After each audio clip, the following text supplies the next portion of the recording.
આશરે 9,000 થી વધારે લોકોની લાઈફ એ બદલી ચૂક્યા છે. કેવી રીતે? તો એના સાથે જ આની વિશે ચર્ચા કરીએ છીએ. Prashant sir, welcome to top FM. સ્ટુડિયોની અંદર કેવું લાગી રહ્યું છે? થેન્ક યુ ઋષભભાઈ, તમે મને બોલાવ્યો બદલ તમારો ખૂબ ખૂબ આભાર. Thank you so much sir. અને તમે શું કરી રહ્યા છો? શેપ એન્ડ સ્લિમિંગ સેન્ટર શું છે, કઈ કઈ જગ્યાઓ છે અને કેવી રીતે લોકોની લાઈફ બદલે છે?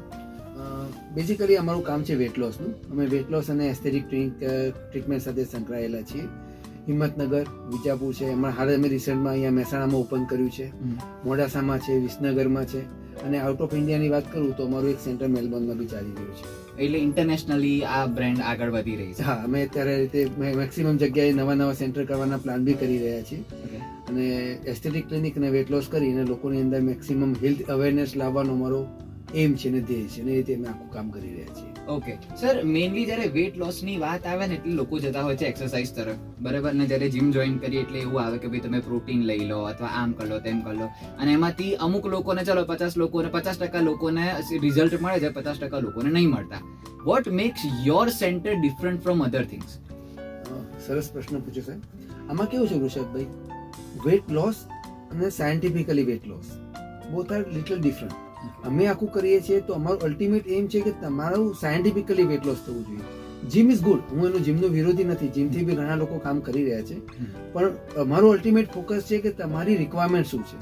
અમે પહેલા તમારું સ્કેન કરીએ છીએ, સ્કેન કર્યા પછી તમારા શરીરમાં કેટલી ફેટ છે, કેટલા તમારું BMI, વિસરલ ફેટ કેટલું છે, એ બધું ચેક કરી આખી ટ્રીટમેન્ટ અમે કસ્ટમાઇઝ કરતા હોઈએ છીએ, અને કસ્ટમાઇઝ કર્યા પછી આખી ટ્રીટમેન્ટ અમે તમારા શરીર ઉપર મીન્સ તમને પ્રોવાઈડ કરતા હોઈએ છીએ. જીમની અંદર અમુક લિમિટેશન્સ છે કે ધારો કે તમે ડમ્બેલ્સ કરો છો, કે તમે ક્રન્ચીસ કરો છો, પર્ટિક્યુલર એબ્ડોમિનલ ક્રંચ કરો છો, તો અમુક ક્રંચ પછી તમારે સ્ટોપ કરવું પડતું હોય છે. વસ્તુ 100% જીમ સારી છે. ત્યારે અમારું મશીન તમારા એ પેટ ઉપર કે પર્ટિક્યુલર એરિયા ઉપર જે લગાવ્યું હોય એ સેમ ક્રન્ચીસનો બેનિફિટ તમને કોન્સ્ટન્ટ 45 મિનિટ સુધી આપી શકે છે. એટલે તમે રેસ્ટ કર્યા વગર, સ્ટોપ કર્યા વગર કોન્સ્ટન્ટ એ જગ્યાના મસલ્સને એક્ટિવેટ કરી શકો છો, અને બેનિફિટ તમે લઈ શકો છો. બરાબર સર, હવે આપણે પર્ટિક્યુલરલી ભારતની વાત કરીએ આખા, તો ભારતની અંદર મેઇન વસ્તુ ઓબેસિટીની આવી જાય છે કે ભાઈ ઓલમોસ્ટ મારા પ્રમાણે તો 80% જે મેલ્સ છે અને 80% ફિમેલ્સ બી ક્યાંય ને ક્યાંય ઓબેસિટીના શિકાર તો છે. This is what I feel. તો ઓબેસિટી કેટલી ડેન્જરસ છે એન્ડ વેટ લોસ કેટલું જરૂરી છે? ઋષભભાઈ, બહુ સાચી વાત. એક સમય હતો કે ઓબેસિટીને પશ્ચિમી સંસ્કૃતિનો રોગ કહેવામાં આવતો હતો. એવું કહેવાતું હતું કે ભારતમાં તો ઓબેસિટી ક્યારે આવશે જ નહીં, આપણી લાઈફની અંદર ઓબેસિટીનો કોઈ પ્રોબ્લેમ આવશે નહીં. ત્યારે we are the second largest country in the world ઓબેસિટીની વાત કરીએ, અને એમાં બી we are the largest in type 2 diabetes due to the obesity. અને ઓબેસિટી વધે તો ટાઈપ 2 ડાયાબિટીસ, કેન્સર છે, તે ટાઈપના અલગ અલગ કેન્સર થવાના ચાન્સીસ છે, PCOS છે, એના સિવાય ઓસ્ટિયોઆર્થરાઇટિસ છે, એવા ઘણા બધા ડિઝીઝ છે કે જે તમને થવાના ચાન્સીસ છે. સ્નોરિંગ છે, સ્લીપ એપનિયા છે, કે જેથી તમારી લાઈફને બી પ્રોબ્લેમ થાય છે.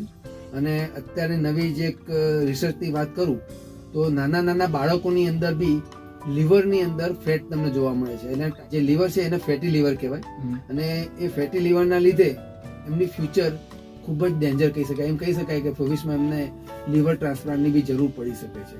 અને non alcoholic fatty liver disease કહેવાય છે, કારણ કે લોકો આલ્કોહોલ નથી લેતા, પણ ડ્યુ ટુ ધ ઓબેસિટી એમનું લીવર ફેટી થઈ ગયું છે. આવા ઘણા બધા રોગો છે કે જે આપણના ફ્યુચરની અંદર બહુ નુકસાન પહોંચાડી શકે છે. ઓકે, તમારું સર શેપ એન્ડ સ્લિમિંગ સેન્ટર જે છે એ વર્ષ 2005 થી ચાલુ છે, એટલે ઓલમોસ્ટ 20 વર્ષનો તમારા જોડે એક્સપિરિયન્સ છે. જેમાં જે રીતે તમે વાત કરી 9,000 થી વધારે ક્લાયન્ટ્સ તમારા જોડે આવ્યા છે, બરાબર?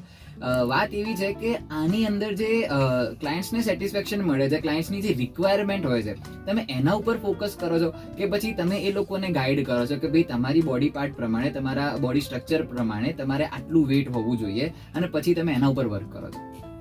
પરફેક્ટ છે ઋષભભાઈ. કેવું છે, જ્યારે ક્લાયન્ટ અમારી પાસે આવે ને ત્યારે પોતાની નીડ લઈને જ આવતું હોય છે કે ભાઈ મારી આ નીડ છે અને મારે આટલું વેટ લોસ કરવું છે. ઘણી વખત એવું હોય કે એ નીડ એની પ્રોપર હોય, અને ઘણી વખત અનરિયાલિસ્ટિક હોય કે ભાઈ એની જે નીડ હોય એટલું પોસિબલ ના થતું હોય. એવા સમયે અમે આખું દરેક ક્લાયન્ટનું અમે સ્કેન કરીએ છીએ. સ્કેન કર્યા પછી ક્લાયન્ટની રિક્વાયરમેન્ટ અને સ્કેનિંગની રિક્વાયરમેન્ટ બંનેને કમ્બાઈન કરી આખી ટ્રીટમેન્ટ અમે કસ્ટમાઇઝ કરતા હોઈએ છીએ. જ્યારે અમે ટ્રીટમેન્ટ કસ્ટમાઇઝ કરીએ છીએ ત્યારે અમે એને સમજાવીએ છીએ કે ભાઈ તમારી નીડ આ છે, તમારે આ જગ્યાએથી આટલું રિડ્યુસ કરવાની જરૂર છે, આ જગ્યાએ ફેટ તમારા વધારે છે, તમારા વિસરલ ફેટ વધારે છે એ પ્રમાણે આખું ડાયટ, અમારું જે ડાયટિશિયન છે આખું ડાયટ લખી આપશે. તમને આ પ્રમાણે અમે પર્ટિક્યુલર ટ્રીટમેન્ટ આપીશું, તમારે આટલો સમય અહીં આપવો પડશે. એ રીતે આખી ટ્રીટમેન્ટ અમે જ કસ્ટમાઇઝ કરતા હોઈએ છીએ. હા, પણ ક્લાયન્ટની જે નીડ હોય એને અમે કન્સિડર કરીએ છીએ, પણ એ રિયાલિસ્ટિક હોય તો પોસિબલ છે. બાકી અમારે એને સમજાવવું પડે કે આ તમારી નીડ પ્રોપર છે પણ એ અનરિયાલિસ્ટિક છે અથવા આમાં સમય વધારે લાગે એવો છે. ઓકે. અને which kind of people can come to you, કે કોઈ ડિસીઝ વાળા હોય જે ના આવી શકતા હોય, અથવા કોઈ એવી ધારો કે PCOS PCOD ની વાત કરીએ તો એવી ફિમેલ્સ તમારે ત્યાં આવી શકે ખરી? એ લોકો આ વેટ લોસ માટે લાઈક કરી શકે ખરી અપ્લાય? સરસ. ઋષભભાઈ સમજો, વેટ લોસ એક એવી પ્રોસેસ છે કે જે મેક્સિમમ ડિઝીઝમાં તમને હેલ્પ કરે છે. ટાઈપ 2 ડાયાબિટીસ છે, PCOD છે, PCOS છે, સ્નોરિંગ એટલે રાત્રે જે નાક બોલતા હોય, સ્લીપ એપનિયા, આ બધા ડિઝીઝની અંદર વેટ લોસથી બેનિફિટ થવાનું છે. હમણાં હાલ આપણે આલ્કોહોલિક ફેટી લીવર, તો એની અંદર બી તમને મેક્સિમમ બેનિફિટ થશે વેટ લોસથી. એટલે વેટ લોસથી આ બધા ડિઝીઝમાં બેનિફિટ લઈ શકીએ છીએ. હવે તમે પૂછ્યું કોણ ના આવી શકે, પ્રેગ્નન્ટ વુમન હોય તો વી કાન્ટ ટ્રીટ ધેમ, અમે એને ટ્રીટમેન્ટ ના આપી શકીએ. પછી કોઈને એપિલેપ્સી થયું છે, કોઈને પેસમેકર મુકાયેલું છે, કોઈને રિસન્ટ સર્જરી થયેલી છે, એવા અમુક કન્ડિશન છે કે એ કન્ડિશનમાં અમે ટ્રીટમેન્ટ નથી આપતા, ના આપવી બી ના જોઈએ, એડવાઇઝેબલ નથી હોતું. ઓકે. અને સર મેઇનલી તમારા જો ક્લાયન્ટ્સ કયા બોડી પાર્ટને લઈને આવે છે કે ભાઈ મને આ બોડી પાર્ટ વધારવો છે? આઈ નો ધ આન્સર, મને ખબર છે ત્યાં સુધી, but still I want to know કે ટોપ 3 એવા બોડી પાર્ટ્સ કયા છે કે જે ક્લાયન્ટ્સ તમારા જોડે લઈને આવતા કે ભાઈ મને આ જગ્યાએથી વેટ લોસ કરવું છે અથવા ફેટ લોસ કરવું છે? બહુ સરસ.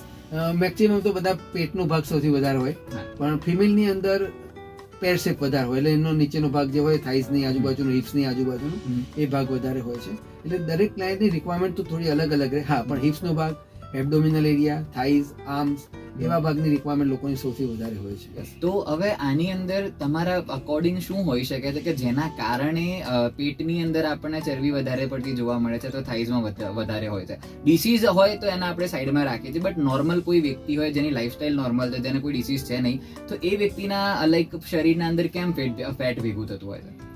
ફેટ ભેગું થવાના તો ઘણા બધા રીઝન છે, પણ મેઇન રીઝન છે એક્સેસ કેલરી ઇન્ટેક. ઓકે.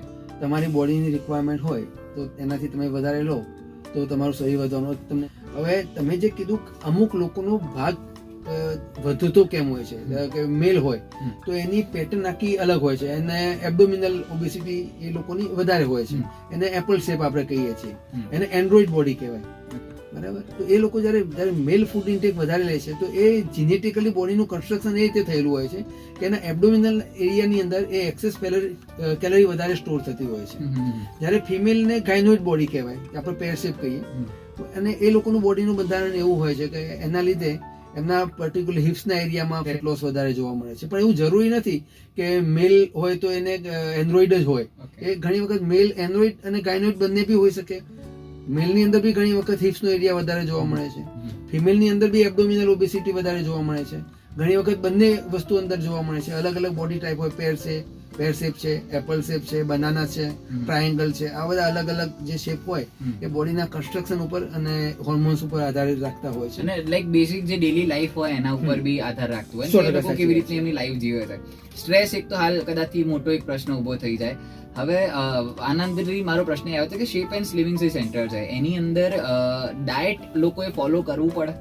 તમે જ્યારે એમના પ્રોસેસ એમની જે ટ્રીટમેન્ટ કરી એના પછી લોકોના માટે કેટલું ઇમ્પોર્ટન્ટ છે ડાયટ ફોલો કરવું? આ તો બહુ જરૂરી પ્રશ્ન હતો, સારું તેવા પૂછ્યો તમે. સી, વેટ લોસ ની અંદર અમારું કામ છે ધારો કે 60 થી 70%, તો 30 થી 40% કામ ક્લાયન્ટનું એ છે કે અમે જે એને કીધું છે કે ભાઈ પર્ટિક્યુલર એક્સરસાઇઝ કરો, રનિંગ કરો, વોકિંગ કરો, એ એમને અમારે ટ્રીટમેન્ટ જોડે એડ કરવું જોઈએ. અને બીજું ડાયટ. તમારી નીડ છે 2000 કેલરી, પણ જો તમે 3000 કેલરી ફૂડ ઇન્ટેક કરો છો તો જે એક્સેસ તમે 1000 કેલરી શરીરમાં નાખી છે એ શરીરમાં સ્ટોર થવાની, કારણ કે યુટિલાઇઝ નથી થવાની. એટલે ફૂડ ઇન્ટેક એટલું જ નીડ છે. 7500 કેલરીની આજુબાજુ ફૂડ ઇન્ટેક તમે એક્સેસ લો છો તો એપ્રોક્સિમેટ 1 કિલોની આજુબાજુ તમારું વેટ ગેઇન થાય છે. હવે અહીંયા ગમે તેટલી મહેનત કરીએ, અમે અમારી સાઈડથી તમને ગમે તેટલી સારી ટ્રીટમેન્ટ બી આપીએ, પણ જો ક્લાયન્ટ ફોલો નથી કરતું ડાયટ તો એનું વેટ લોસ કરવું ટફ છે. કદાચ એમ કહી શકાય કે ઇમ્પોસિબલ જેવું થઈ જાય અમારા માટે બી, એક ચેલેન્જ થઈ જાય. એટલે મહેસાણામાં વાત કેવી આવે છે ખબર છે કે હોમવર્ક કરવું જરૂરી પડી જતું હોય છે કે આપણને સ્કૂલના અંદર ગમે તેટલું શીખવાડ દે, ટ્યુશનમાં ગમે તેટલી મહેનત કરે છે, પણ છેવટે હોમવર્ક કરવું પડે તો જ આપણે પાસ થઈશું. સર હવે કોઈ એક એવા મુમેન્ટ્સ હોય તો કોઈ એવું રિવોર્ડિંગ મુમેન્ટ હોય કે જે તમને શેપ એન્ડ સ્લિમિંગ સેન્ટરમાંથી મળ્યો હોય, કે કોઈ ક્લાયન્ટે તમને કંઈ કહ્યું હોય કે જેના કારણે લાઈક તમારા કારણે એમની લાઈફ કોઈ ચેન્જ થઈ હોય, એવી કોઈ સ્ટોરી તમે શેર કરવા માંગતા હોય? ચોક્કસ. આમાં તો બહુ બધી વાતો તો ઘણી બધી છે. ઓકે મને એક ક્લાયન્ટની અત્યારે વાત યાદ આવે છે. પટેલ કરી મારું ક્લાયન્ટ હતું. 120 ની આજુબાજુ એનું વજન હતું. અમે 35 ની આજુબાજુ એનું વેટ લોસ કર્યું. એના પછી એમના સમાજનો સમૂહ હતો મેરેજનો. તો એ સમૂહમાં ગયા તો એમનું એવું કેવું હતું, પ્રશાંત મને ઘણા લોકોએ ઓળખી નહીં, કારણ કે મારું આટલું વેટ લોસ એમને ક્યારેય એક્સપેક્ટ કર્યું નહોતું, કારણ કે હું વર્ષોથી મારું ઓબેઝ બોડી લઈને મને જોયેલી, નાનપણથી મને એ લોકોએ ઓબેઝ જ જોયેલી. એટલે આ જોઈને તો પહેલા લોકોએ મને ઓળખી નહીં. બીજી વસ્તુ એવી થઈ કે એમના એક સંબંધી હતા, એમની વાઈફની એજ તો વધારે નહોતી, પણ ની રિપ્લેસમેન્ટની એમને રિક્વાયરમેન્ટ ઊભી થઈ હતી વજનના લીધે જ. એમનું વજન બી 115 ની આજુબાજુ હતું અને 15 ડેઝ પછી એમનું ઓપરેશન હતું. તો એમને મળ્યા, એમની જોડે વાત કરી. એટલે પહેલા બેને એમને સમજાય કે તમે વેટ લોસ કરશો તો કદાચ તમારા ની રિપ્લેસમેન્ટમાંથી તમે બચી શકો છો. એટલે એમને કીધું કે મેં બહુ ટ્રાય કર્યો વજન ઘટાડવાનો, પણ મારાથી હજી સુધી વજન ઘટ્યું નથી. 2-3 કિલો ઘટે અને બીજું 3-4 કિલો વધી જાય છે. અને કે હું ત્યાંના ત્યાં જ રહું છું, બહુ ટાઈમથી, છેલ્લા 8-10 વર્ષથી હું ટ્રાય કરું છું અને ન છૂટકે કંટાળી અમારા ડિસિઝન લેવો પડ્યો. અમારા ડોક્ટરે બી ચોખ્ખું કીધું છે કે વેટ લોસ કરો, તમારે ની રિપ્લેસમેન્ટ નહીં કરાવવું પડે, પણ કે મારાથી સહન થતું નથી, ઘરનું કામ થઈ શકતું નથી. એટલે ન છૂટકે ડોક્ટરની ના હોવા છતાં અમે લોકોએ ફોર્સ કરીને અત્યારે ની રિપ્લેસમેન્ટનો પ્લાન કરેલો છે. એટલે પેલા બેને મારો નંબર આપ્યો, ત્યાંથી જ એમનો ફોન મારા ઉપર આવ્યો કે ભાઈ પ્રશાંતભાઈ આ રીતની છે, પ્રોસેસ કરવાની છે અમારા સંબંધીની, ને હું તમારા ત્યાં મોકલું છું, જો આપણે કંઈ કરી શકતા હોય. મેં કીધું વાંધો નહીં, તમે મોકલી આપો. એ આવ્યા, એમની જોડે ડિસ્કસ કરી. એમને કીધું 15 દિવસ પછી મારું ઓપરેશન છે. તો મેં કીધું 15 ડેઝમાં તો આપણે કંઈ કરી શકીએ એવું નથી, ઇટ ઇઝ નોટ પોસિબલ, આપણે મેજિક તો કરતા નથી. તો પછી એમને મારા ત્યાંથી ડાયરેક્ટ ડોક્ટરનો ફોન કર્યો અને કીધું સાહેબ મારો એક સંબંધી એક્સપાયર થઈ ગયો છે અને ઓપરેશન તમે ડિલે કરો. અને આ પ્લાન સર્જરી હતી, જોકે ડોક્ટર સાઈડથી તો આ સર્જરી માટે બહુ ફોર્સ બી નહોતો. ડોક્ટરે કીધું વાંધો નહીં, તમારે જ્યારે આવવું હોય તમે મને 15 ડેઝ મહિના પહેલા ઇન્ફોર્મ કરી દેજો, તમારા બધા રિચ્યુઅલ પતી જાય એટલે તમે આવી શકો છો, વાંધો નહીં. સાહેબ એમને ટ્રીટમેન્ટ ચાલુ કરી. આફ્ટર 1.5 મંથ કહી શકાય, 1.5 મહિનામાં આપણે એમનું 7 kg વેટ લોસ કર્યું. અને ફક્ત 7 kg વેટ લોસ થી એમનું ની પેઇન 80-90% જતું રહ્યું. That's great. અને એના પછી એ મારા ત્યાં 6 મંથ આવ્યા અને 6 મંથની અંદર એમને એપ્રોક્સિમેટ 35 kg જેટલું વેટ લોસ કર્યું. એ ઈડરથી હિંમતનગર આવતા હતા, મારું હિંમતનગર સેન્ટર છે, એ ઈડરથી કમ્યુટ કરતા હતા એવરી ડે. જે સ્ટાર્ટિંગમાં એમના માટે બહુ જ ટફ હતું, પછી એમના માટે આદત બની ગઈ હતી. સાહેબ હમણાં ગયા વીકની અંદર એમના ઘરે કથાનો એક પ્રોગ્રામ હતો, એમને મને ઇન્વાઇટ કર્યો હતો, હું એમના ઘરે એટેન્ડ કરવા ગયો. તો એ લોકોએ એમને કીધું સાહેબ હજી સુધી મને પેઇન થયું નથી. હું જ્યારે બી એમને કોઈ બી જગ્યાએ મળું તો પહેલી વાત એ જ આવે કે સાહેબ મને પેઇન નથી થતું. અને એમને જે બેનિફિટ મળ્યો અને જે હેપી છે અને અમારા જે ફેમિલી રિલેશન બની ગયા, અમારા માટે બહુ સંતોષકારક છે અને બહુ યાદગાર પ્રસંગ છે. આવા ઘણા અલગ અલગ પ્રસંગ થયેલા છે, પણ આ બહુ યાદ રહી ગયો કારણ કે એની સર્જરી અટકી ગઈ. એટલે આપણે તમે કોઈ વ્યક્તિના જીવનની અંદર એક અલગ પ્રકારનો ડ્રાસ્ટિક ચેન્જ લાવ્યા છો જેની કદાચ એ વ્યક્તિની અપેક્ષા નથી. બહુ સાચી વાત છે ને. એટલે વેટ લોસ દરેક વ્યક્તિના જીવનની અંદર ઘણું બધું ઉમેરી દેતું હોય છે. એટલે in case you are thinking about weight loss तो बॉस अभी टाइम है आपके पास कि आप अपनी जर्नी शुरू कर सकते हैं. હવે સર શેપ એન્ડ સ્લિમિંગ સેન્ટર ની અંદર કઈ સર્વિસીસ મળે છે, બરાબર, કઈ જગ્યા છે એ તો તમે વાત કરી જ, કઈ સર્વિસીસ મળે છે. અને બીજો પ્રશ્ન આના ફોલોઅપમાં એ છે કે ધારો કે હું હવે તમારા ત્યાં આવું છું એઝ અ ક્લાયન્ટ, તો મારા સાથે કઈ પ્રોસેસ ફોલો કરવામાં આવશે? સમજાવી દઉં. પ્રોસેસ સર્વિસની બાબતમાં તો અમારું મેઇન કામ છે વેટ લોસ. એના જોડે જોડે અમે સ્કિન ટાઇટનિંગ, ટોનિંગ, ફર્મિંગ કરીએ છીએ, ફિગર કરેક્શનનું કામ કરીએ છીએ. પછી વેટ લોસની જોડે જોડે અમારું એસ્થેટિક ક્લિનિક છે, એટલે અમે તમારું pigmentation, hair removal, hair growth, આ બધા બી ટ્રીટમેન્ટ અમે આપતા હોઈએ છીએ. વેટ લોસ માટેના અમારી પાસે અમુક મસાજીસ છે, એ બી અમે કરતા હોઈએ છીએ કે પર્ટિક્યુલર એરિયા ઉપર એન્ટી સેલ્યુલાઇટ ઓઇલથી અમે મસાજ કરી, રેપ કરી અને ટક કરીએ છીએ. એ ઘણી બધી અલગ અલગ ટ્રીટમેન્ટો છે જે વેટ લોસ અને એસ્થેટિક સાથે રિલેટેડ છે. તમે ધારો કે જો ટ્રીટમેન્ટ માટે આવો છો તો અમે તમારું સ્કેનિંગ કરી, તમારી નીડ અને સ્કેનિંગની કોમ્બિનેશન નક્કી કરી આખી ટ્રીટમેન્ટ કસ્ટમાઇઝ કરીશું. એ તમને એક્સપ્લેન કરીશું, અલગ અલગ ટ્રીટમેન્ટ વિશે તમને એક્સપ્લેન કરીશું. એમાંથી તમે જે ટ્રીટમેન્ટ ચૂઝ કરવા માંગતા હશો તમે ચૂઝ કરી શકશો. રિઝલ્ટની ગેરંટી અને જવાબદારી અમારી. જો સામે ફોલોઅપ કરવાની ગેરંટી જવાબદારી તમારી હોય તો બરાબર. અમે એકલા આમાં કઈ નથી કરી એટલે શકતા. પાર્ટનરશિપ નો ખેલ છે આરોગ્ય સિકલી કે સામે ક્લાયન્ટ ને બી થોડું એ બાબતમાં સાચવવું પડે એમ. બે હાથી સાહેબ તાલી પડે, એક હાથે સરખી નથી. 100%. સર હવે આના અલગ પ્રશ્ન મારો આના આગળથી એ આવે છે કે શેપ એન્ડ સ્લિમિંગ સેન્ટર અલગ અલગ ઘણી બધી જગ્યાએ છે, બરાબર. હવે આગળ એક સેકન્ડ. ઓકે, આમાં એક બીજો પ્રશ્ન મારા અત્યારે હાલ મગજમાં આવે છે કે આવી કોઈ ઘટના હોય ને, આવી કોઈ ટોપિક હોય કે ભાઈ એકદમથી વેટ લોસ કરવાની વાત છે, આવી રીતે મશીન્સના દ્વારા વેટ લોસ કરવાની વાત છે, અમુક પ્રોસેસના દ્વારા, તો એના લઈને લોકો એવું વિચારતા હોય છે કે ભાઈ આ તો ખાલી સેલિબ્રિટીઝ માટે છે, કે પેલા એક્ટર એક્ટ્રેસીસ હોય, એથ્લીટ્સ હોય ને એ લોકો જ આનો ઉપયોગ કરે, નોર્મલ પબ્લિક આનો ઉપયોગ ના કરી શકે. તો ઇઝ ધેટ ટ્રુ? ના, એવું નથી. આનો ઉપયોગ દરેક વ્યક્તિએ કરવો જોઈએ. સી, તમારું બોડી એ તમારી સૌથી મોટી એસેટ છે. તમારી લાઈફમાં તમારા બોડીથી મોંઘું બીજું કાંઈ જ નથી. પછી સેલિબ્રિટી હોય કે સેલિબ્રિટી ના હોય, એના માટે એની પોતાનું બોડી સૌથી એક્સપેન્સિવ છે. તમારા બોડીને તમારે સાચવવું એ તમારી જવાબદારી છે. આપણે ભાડાના ઘરમાં રહેતા નથી કે ભાઈ ગમે તેવું ચાલી જાય. આપણે આના માલિક છીએ. તો આપણા ઘરને સ્વાસ્થ્ય રાખવું, એને સુશોભિત રાખવું એ આપણી જવાબદારી છે. અને એને હેલ્ધી રાખવું હોય તો વેટ લોસ તો કરવું જ પડશે. કારણ કે તમને ભવિષ્યમાં ઘણા બધા ડિઝીઝથી બચાવી શકીએ છીએ. એટલે એવું નથી કે કોઈ વ્યક્તિ કોઈ સેલિબ્રિટી છે તો એને જ આ ટ્રીટમેન્ટ લેવી જોઈએ. હા, તમે તમારી જાતને સેલિબ્રિટી નથી માંગતા એ તમારો પ્રોબ્લેમ છે. બાકી તમે તમારા માટે તો સેલિબ્રિટી જ છો.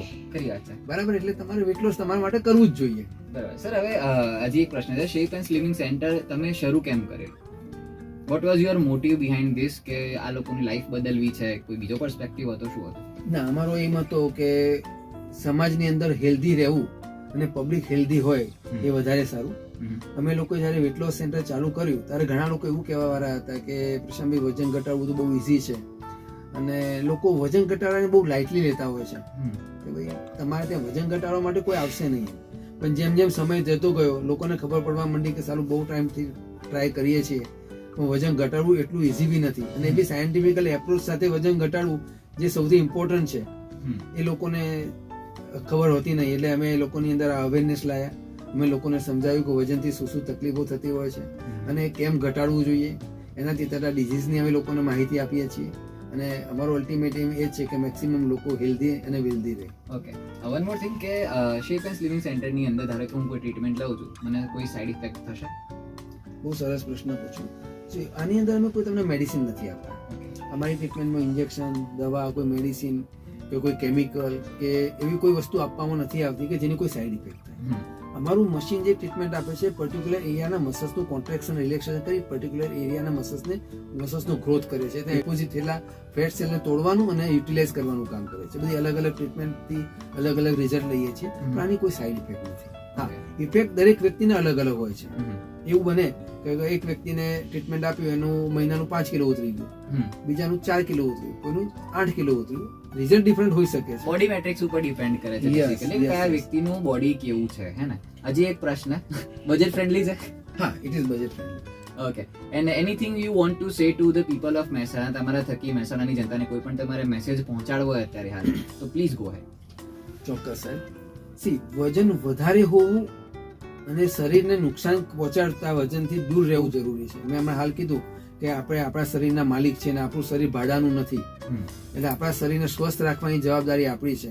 આપણા પાસે અબજો રૂપિયા છે છતાં બી સૌથી મોંઘામાં મોંઘી એસેટ આપણું શરીર છે. એટલે એને બચાવવું અને એને સ્વસ્થ રાખવું, આપણે જ્યાં સુધી જીવીએ ત્યાં સુધી સ્વસ્થ રાખવું આપણી જવાબદારી છે. આપણને ધારો કે ખબર ના હોય કે મારું શરીર કે હું ઓબેસ છું કે નહીં, તો તમને હું એક પદ્ધતિ શીખવાડું, સમજાવું કે જેથી તમે જાતે બી નક્કી કરી શકશો કોઈ બી જગ્યાએ ગયા વગર કે ભાઈ મારે ટ્રીટમેન્ટની જરૂર છે કે નહીં. મેલની અંદર જો કમર મીન્સ આપણું ડૂંટીની આજુબાજુનો જે એરિયા છે એનું સર્કમફેરન્સ 38 ઇંચથી વધારે હોય તો તમારે એબ્ડોમિનલ ઓબેસિટી છે, તમારે ટ્રીટમેન્ટની નીડ છે. ફિમેલની અંદર જો 34 થી વધારે છે તો she is also having the abdominal obesity. એટલે હાઈટ ઉપર બી ડિપેન્ડ કરે ને? પણ હાઈટ ઉપર ડિપેન્ડ કરશે. એ ક્યારેક આપણે જ્યારે બીએમઆઈ જોઈ રહ્યા છે એનો વજનનો ત્યારે, સમજી ગયો. પણ વજન જો વધારે છે, ધારો કે હાઈટ ઓછી છે પણ કમર વધારે છે તો એ નુકસાન કરવાનું જ છે. 100%. કારણ એબ્ડોમિનલ ઓબેસિટીમાં સૌથી વધારે વિસરલ ફેટ હોતા હોય છે અને એબ્ડોમિનલ ઓબેસિટી સૌથી ખરાબ ઓબેસિટી છે. ટાઈપ 2 ડાયાબિટીસની જેમ આપણે વાત કરી, એવું ભાગ્યે જ કોઈ વ્યક્તિ જોવા મળશે કે જે ઓબેસ હશે પણ ટાઈપ 2 ડાયાબિટીસ નહીં હોય. કદાચ પ્રી ડાયાબિટીક હશે અથવા ટાઈપ 2 ડાયાબિટીસના રસ્તામાં ઉપડી ગયો હશે, થવાનું બાકી હશે, બાકી થશે તો ચોક્કસ હશે. ટાઈપ 2 ડાયાબિટીસ વાળો વ્યક્તિ પાત્રો મળી શકશે, પણ જાડો વ્યક્તિ એવું ભાગ્યે જ મળશે કે જેને ટાઈપ 2 ડાયાબિટીસ નહીં હોય. એટલે આપણું ફ્યુચર અંધકારમય છે. બાળકોની અંદર અત્યારે સાહેબ તમે આ વાત કરી ત્યારે મસાણાને કંઈક કહેવું તો હું તમને એટલું કહીશ કે ઘણા નાની ઉંમરે જે છોકરાઓ છે એ ઓબેઝ હોવાના લીધે એમનું લીવર બી ફેટી થઈ ગયું હોય છે કે જે ભવિષ્યમાં મોટા પ્રોબ્લેમ ક્રિએટ કરી શકે છે. મારા ત્યાં 6 વર્ષનો છોકરો 62 કિલોનો આવે છે અને એને ટાઈપ 2 ડાયાબિટીસ છે. અત્યારે હાલ ટાઈપ 2 ડાયાબિટીસ છે, એનું બી ફેટી લીવર છે. બધા જ ઇન્વેસ્ટિગેશન અમે કરેલા છે અને બધા જ અમારી પાસે છે. આ વસ્તુ બતાવે છે કે ટાઈપ 2 ડાયાબિટીસ ફેટી લીવર નાના બાળકોમાં પણ આવી ગયું છે.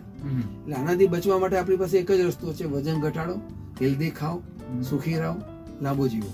Sir thank you so much. હમણાં છે ને અમે એક ઇન્સ્ટાગ્રામ ઉપર પોસ્ટ જોઈ હતી કે જેની અંદર એવું લખેલું કે તમારા જોડે 1000 પ્રોબ્લેમ છે until and unless તમારા જોડે એક હેલ્થ પ્રોબ્લેમ આવે. Very true sir. બરાબર, એના પછી તમારા જોડે ખાલી એક જ પ્રોબ્લેમ છે કે જે તમારી હેલ્થ સાચવવાની છે. તો મેં છે ને એટલું જ કહેવા માંગીશ કે ભાઈ પોતાની હેલ્થ ઉપર ધ્યાન રાખો. બરાબર, જેટલું કંઈ પણ થાય અમે અમારા થકી તમારી હેલ્પ કરી શકીએ છીએ, but at the end of the day તમારા જોડે જ બોલ આવશે કે ભાઈ તમારે ડાયટમાં કેટલું ફોકસ કરવું, તમારે એક્સરસાઇઝ કરવી કે ના કરવી, અથવા તમારે આવી કોઈ ટ્રીટમેન્ટ લેવી કે ના લેવી. સર, શેપ એન્ડ સ્લિમિંગ સેન્ટર કઈ જગ્યાએ છે, તમને કોઈ કોન્ટેક્ટ કેવી રીતે કરી શકે છે? પ્લીઝ ગો હેડ. આપણે મહેસાણામાં બેઠા છીએ અત્યારે. મહેસાણામાં મારા કુમાર કરીને છે, એ અત્યારે હર્ષિત પાર્ટી પ્લોટના એક્ઝેક્ટ સામે શેપ એન્ડ સ્લિમિંગ ચલાવી રહ્યા છે. મારું વિજાપુરમાં છે, વિસનગરમાં છે, મોડાસામાં છે, હિંમતનગરમાં છે. મેં હમણાં કીધું એ પ્રમાણે આઉટ ઓફ ઇન્ડિયા ઓસ્ટ્રેલિયામાં બી અમે સેમ સેન્ટર ચલાવી રહ્યા છીએ. કોઈનો બી કોન્ટેક્ટ કરવો હોય મારો નંબર છે 98 258 96 094. કોઈ બી જગ્યાએથી કોઈ બી હેલ્પની જરૂર હોય અમે ચોક્કસ હેલ્પ કરીશું. Thank you so much for Bing